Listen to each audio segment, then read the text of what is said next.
Chapter 23, verses 1 through 11. Chapter 23. Burkitt notes, in the foregoing chapter, we find the apostle in prison, but having given leave him to make his defense, which accordingly he did, but little to the satisfaction of the enraged multitude. In this chapter, we find him before the Sanhedrin, or Great Council at Jerusalem, professing his own innocency. But instead of setting him at liberty, the cursed Jews conspire his destruction. But the providence of God wonderfully interposes for his deliverance, as the chapter before us fully informs us. Verses 1 through 3. And Paul, earnestly beholding the council, said, Men and brethren, I have lived in all good conscience before God until this day. And the high priest, Ananias, commanded them that stood by him to smite him on the mouth. Then said Paul unto him, God shall smite thee, thou whitest wall. For sittest thou to judge me after the law, and commandest me to be smitten contrary to the law? Burkitt notes, here we have observable the apostle's sober and ingenious profession and protestation, Ananias's insolvent and injurious injunction, St. Paul's zealous answer and contestation. Where observe 1, the apostle's sober and ingenious profession and protestation, verse 1. I have lived in all good conscience unto this day. That is, during his continuance in the Jewish religion, and since his conversion to the Christian religion, he had walked uprightly and according to his knowledge and the light of his conscience. But had Paul a good conscience when he persecuted the Christians? Answer, he went according to his conscience when persecuted. He verily thought he did God's service in doing so, and it was not any selfish end or sinister design he propounded to himself, but zeal for his religion provoked him to persecution. Philippians 3:6, concerning zeal, persecuting the church. It is certainly a man's duty to follow his conscience, but then it is as much his duty to inform his conscience as it is to follow it. I have lived in all good conscience until this day. Here note, the apostle sets forth the goodness of his conscience these 4 ways. 1, from the goodness of his conversation. I have lived. A good conversation is the best evidence of a good conscience. God doth not measure men's sincerity by the tides of their affections, but by the constant bent of their resolutions, and the general course and tenor of their conversations. Every man's conscience is as his life is. 2, from the generality of his care and obedience. I have lived well in all good conscience. If it be not a conscience all good, it's no good conscience at all. Herod had some good conscience. He did many things. But the apostle went farther. He lived not in some, but in all good conscience. 3, the apostle sets forth the goodness of his conscience from the integrity of it towards God. I have lived in all good conscience before God. Many a man's conscience passeth for a good conscience before men, and perhaps before himself, which yet are not good before God, the judge of conscience. 4, from his continuance and constancy, until this day. I have lived in all good conscience before God until this day. It is not sufficient to begin a good life and to have a good conscience when we must keep it too, and that all our days, even to our last day. Happy man that can truly say his dying day, I have lived in all good conscience until this day. Observe too, as the apostle's solemn protestation, so the high priest's injurious injunction. Ananias commanded them that stood by to smite him on the mouth. Here note, what is the reward and portion of a good conscience from the world? To be smitten either on the mouth or with the mouth, either with the fist or with the tongue. There is nothing so enrages men of wicked consciences as the profession and practice of a good conscience doth. But better 10 blows on the face than 1 on the heart. Better 1,000 blows for a good conscience than 1 from it. Observe 3, St. Paul's zealous answer and contestation. God shall smite thee, thou whited wall. Where note 1, that although the apostle does not smite again as he was smitten, though he did not smite Ananias on the cheek as he smote him on the mouth, yet he gives him a check and sharp reproof for his violence and injustice. Thence learn that Christian patience, though it bind a man's hand, yet it does not always bind his tongue. Though it lays a law upon a man to forbear violence, yet it lays not a law upon him to enjoin him to silence. St. Paul, though he did not strike, yet dare speak. Though he held his hands, yet he did not hold his peace. Though religion pinions a man's arm from striking, yet it doth not seal up a man's lips from speaking. But we may declare both our own innocency and others' injustice. Note, too, St. Paul doth not say, God shall judge thee, or God shall plague thee, but God shall smite thee, denoting that as there is always equity, so sometimes retaliation in the execution of divine justice, or recompensing like for like. God sometimes returns smiting for smiting, so that the sinner is forced to cry out, As I have done, so God hath requited me.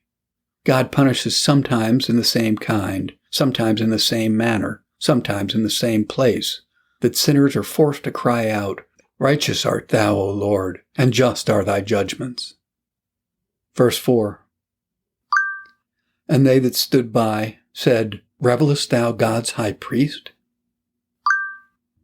Burkitt notes, Observe here that Ananias the high priest, having commanded the apostle unheard and uncondemned to be smitten, the apostle denounces the just judgments of God upon him for the same, yet not in a way of imprecation, but prediction, rather foretelling what would come than wishing or desiring that it should come.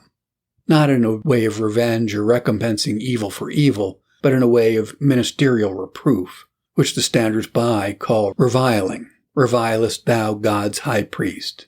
Thence learn that profane sinners look upon the faithful reproofs which the ministers of God give them for their lewdness to be no better than revilings. They think we revile them if we do but rebuke them, whereas though we chasten sinners with the rod of reproof, we dare not sting them with the scorpion of reproach. Verse 5. Then said Paul, I wist not, brethren, that he was the high priest, for it is written, Thou shalt not speak evil of the ruler of thy people. Burkitt notes, several interpretations are given by expositors of these words. I wist not, brethren, that he was the high priest. 1. Some think that St. Paul did not really know the high priest, having been gone so long from Jerusalem, and the high priest being made yearly. Others say, too, that there being a great throng about him, the apostle could not distinctly hear who it was that spake to him. 3. Some understand it of absolute denial that any such office as that of high priest ought to be in being, as if the apostle had said, I do not own any man to be a lawful high priest now, that function being abolished and disannulled at the coming of the Messiah. Again, 4. Others understand the words as if the apostle denied him to be the lawful high priest, one of God's appointing, he being one of man's making, having purchased the place with money. For the power and covetousness of the Romans put a new high priest every year to officiate. Accordingly, St. Paul, knowing this man to be none of the posterity of Aaron, but brought in by sordid gain, might justly disown him to be the high priest.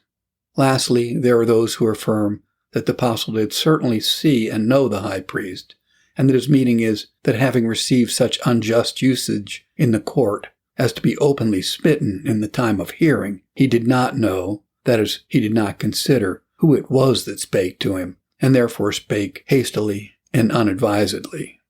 The Scripture will not bear us out to use ill words to magistrates, should we be, as St. Paul here was, ill-used by them. Yet are the magistrates no more to be flattered than they are to be reproached. The greatest may be reproved, and with a gracious severity told of their faults, and St. Paul did no more. It is no sin to tell the judgment of God, which will certainly come upon injurious and unjust oppressors. Verse 6. But when Paul perceived that one part were Sadducees, and the other Pharisees, he cried out in the council, Men and brethren, I am a Pharisee, the son of a Pharisee. Of the hope and resurrection of the dead, I am called in question. Burkitt notes, Observe here the innocent policy which the apostle uses for his own preservation. He, perceiving that the council before whom he stood were not all of a piece, but patched up of Pharisees and Sadducees, he publicly professes himself a Pharisee by education, and of that persuasion now in point of the resurrection. Thus at once he cast in a bone of contention between the Sadducees, who denied the resurrection, and the Pharisees, who owned it, and obliged the Pharisees, at least as to that opinion, to take his part. And so by pious prudence he turned their opposition against him and upon one another, that by setting them at variance he might better escape. Learn thence that an innocent and prudent policy may warrantably be made use of by the members and ministers of Jesus Christ, without any blemish to their holy profession, in order to our preservation from the hands of persecutors. A serpentine subtlety may be made use of together with a dove-like innocency. Thus did St. Paul here, when he perceived that one part were Sadducees and the other Pharisees. He cried out, etc. Verses 7 through 9. And when he had so said, there arose a dissension between the Pharisees and the Sadducees, and the multitude was divided. For the Sadducees say that there is no resurrection, either angel or spirit. But the Pharisees confess both. And there arose a great cry, and the scribes that were of the Pharisees' part arose and strove, saying, We find no evil in this man. But if a spirit or an angel has spoken to him, let us not fight against God. Burkitt notes, observe here 1, how sad a state and bad a condition was the Jewish church now in, when in the Sanhedrim, or Great Council, men had power and authority who believed in no life but this, and what hypocrites were the Pharisees, who could thus incorporate and embody with damnable heretics, the Sadducees, and yet at the same time hated and persecuted the Christians.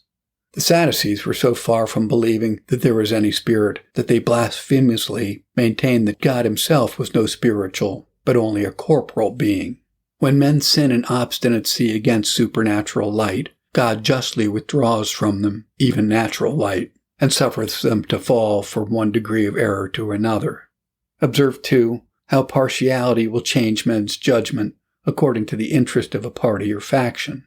The Pharisees were bitter enemies to the apostle, but because he owned himself of their sect, they instantly take part with him and cry, We find no fault with him.